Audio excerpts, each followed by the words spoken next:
Bismillahirrahmanirrahim. Assalamualaikum warahmatullahi wabarakatuh. Perkenalkan, nama saya Muhammad Lutfi Maulidin, NPM 18310816 dari Fakultas Ekonomi, Program Studi Manajemen semester 7, mengambil peminatan pemasaran. Dan di sini saya akan mempresentasikan atau menjelaskan kembali materi yang sudah diberikan oleh Bapak dosen yang terhormat, kembali mengulang dan mempresentasikannya di depan video ini. Ya, langsung saja, mungkin tanpa berpikir panjang dan supaya mempersingkat penjelasan dari saya juga, mungkin langsung aja di sini saya akan menjawab dan menjelaskan lagi ya secara ulang beberapa pertanyaan yang mungkin sudah diberikan Bapak dosen yang terhormat. Ada 4 pertanyaan di sini. Yang pertama mungkin di sini dituliskan definisi pasar bisnis. Setelah itu yang kedua, perbedaan pasar bisnis dan pasar konsumen. Ketiga, langkah-langkah dalam proses keputusan pembelian bisnis. Keempat, dan yang terakhir, cara pembeli lembaga dan pembeli pemerintah membuat keputusan pembeliannya. Langsung saja di pertanyaan pertama, definisi pasar bisnis.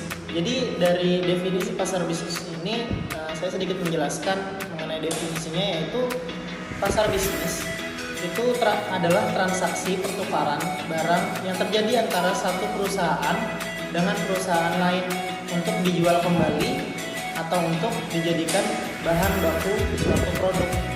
Lanjut ke pertanyaan kedua ya. Di sini ada perbedaan pasar bisnis dan pasar konsumen.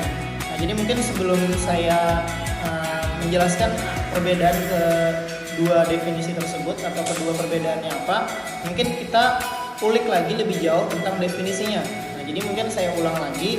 Untuk definisi pasar bisnis tadi, itu adalah transaksi pertukaran barang yang terjadi antara suatu perusahaan dengan perusahaan lain untuk dijual kembali atau untuk dijadikan bahan suatu produk. Nah, itu tadi definisi pasar bisnis. Setelah itu kita cari lagi definisi pasar konsumen.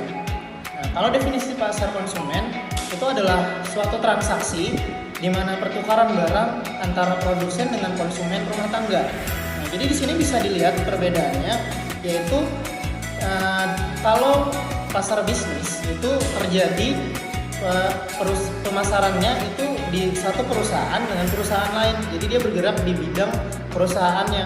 Tapi ketika dibedakan dengan pasar konsumen, itu pemasarannya adalah dari produsen dengan konsumen, tapi di ruang lingkup rumah tangga seperti itu. Jadi perbedaannya ada di situ, ada di 2 poin tersebut.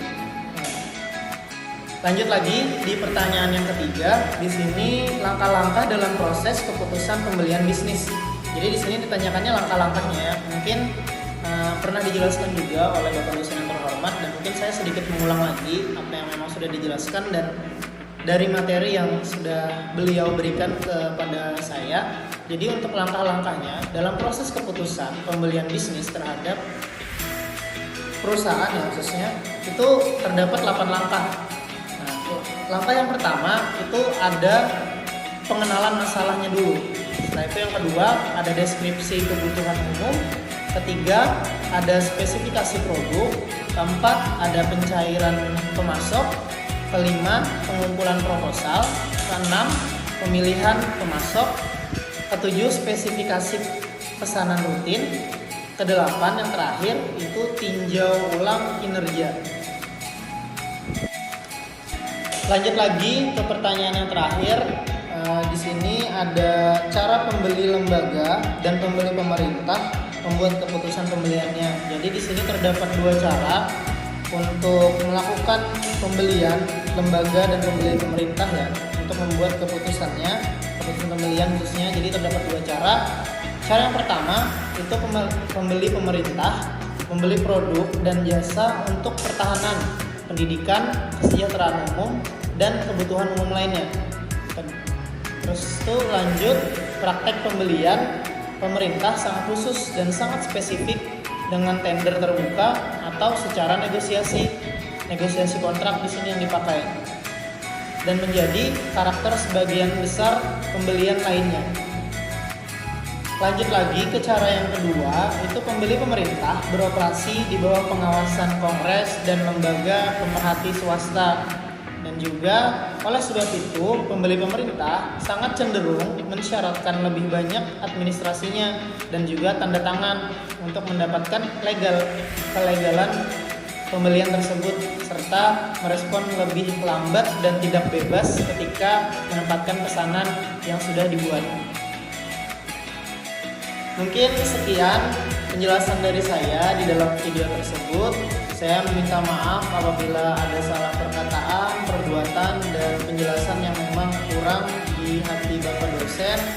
Dan sekali lagi saya terima kasih banyak sudah diberikan kesempatan untuk membuat video ini. Langsung saja saya tutup. Wabillahi taufiq wal hidayah. Wassalamualaikum warahmatullahi wabarakatuh.